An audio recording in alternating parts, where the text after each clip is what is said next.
Question number 51 નદી પર રહેલા પુલના એક બિંદુથી નદીના બંને કિનારાના અવક્ષેપ કોણના માપ અનુક્રમે 30 અંશ અને 45 અંશ માલુમ પડે છે. જો નદીની સપાટીથી પુલની ઊંચાઈ 3 મીટર હોય તો નદીની પહોળાઈ મેળવવાની છે. માની લો કે આ એક નદી છે, આ પુલ છે, અહીંયાથી આપણે એક કિનારો આ બાજુ છે અને એક કિનારો આ બાજુ જોવાનું.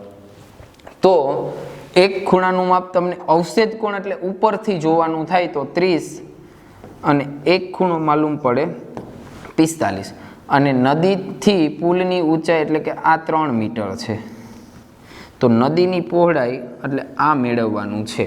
ઓકે, પહેલાં તો જો આ યુગ્મ કોણ બને એટલે આ 30 હોય તો આ ખૂણો 30 થશે, આ 45 હોય તો આ ખૂણો 45 થશે. તો દાખલો તો એમને એમ થઈ ગયો. જો અહીંયા હવે શું કરશું તો બધાના નામ આપી દો. એ બી પુલ છે, પછી સીડી નદી છે અને અહીંયા પી અને ક્યુ નામ આપી દઈએ.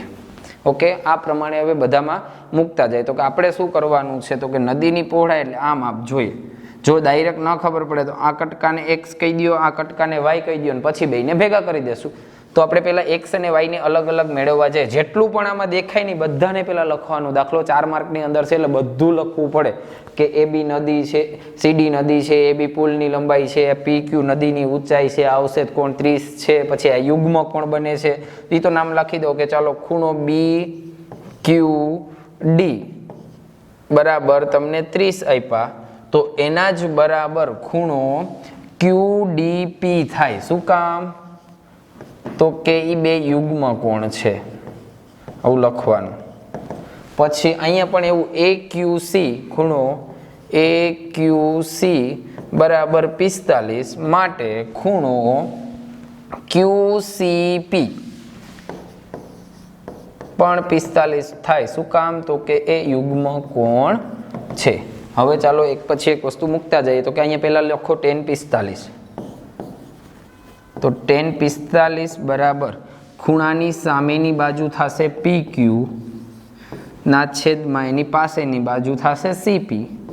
ચાલો tan 45 કોષ્ટકમાંથી જોશું 1, પી ક્યુનું માપ છે 3 અને સીપીનું માપ છે x. તો અહીંયા મને x મળી ગયા 3.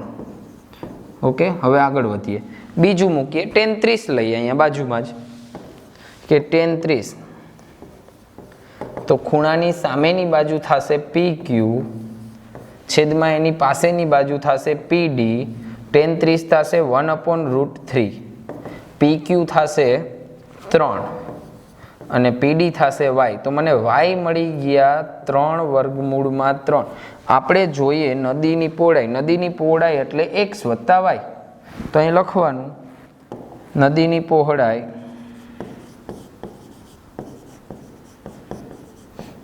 બરાબર x પ્લસ વાય. x છે 3 અને y છે 3√3.